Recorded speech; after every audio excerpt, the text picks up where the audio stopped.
Hi guys, welcome to my channel Tips and Tricks by Arsim. Today we'll be making crispy fried chicken. So let's move to the ingredients.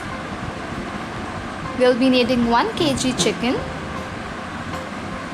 250 grams of yogurt, 1 cup of ground onion,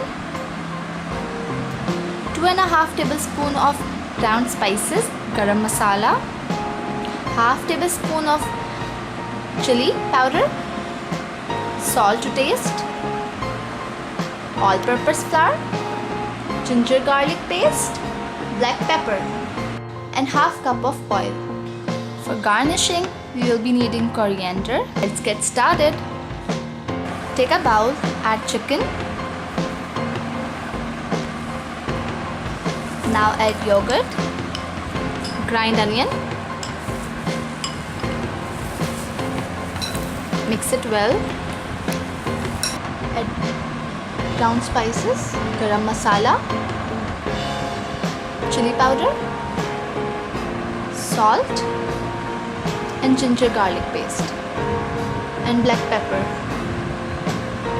Let it marinate for 1 or 1.5 hours. Take a frying pan, add some oil, heat it for about 3 to 4 minutes.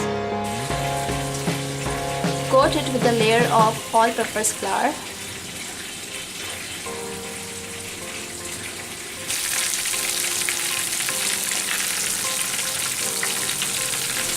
Cook it on medium flame till your chicken is nicely done and has changed its color to golden brown. Chicken has started to change its color to golden brown. It's about to get ready. Our chicken is all ready to be served. You can serve it with ketchup or fries. If you like this video, give us a thumbs up and don't forget to subscribe our channel Tips and Tricks by Arsim. Till then, bye!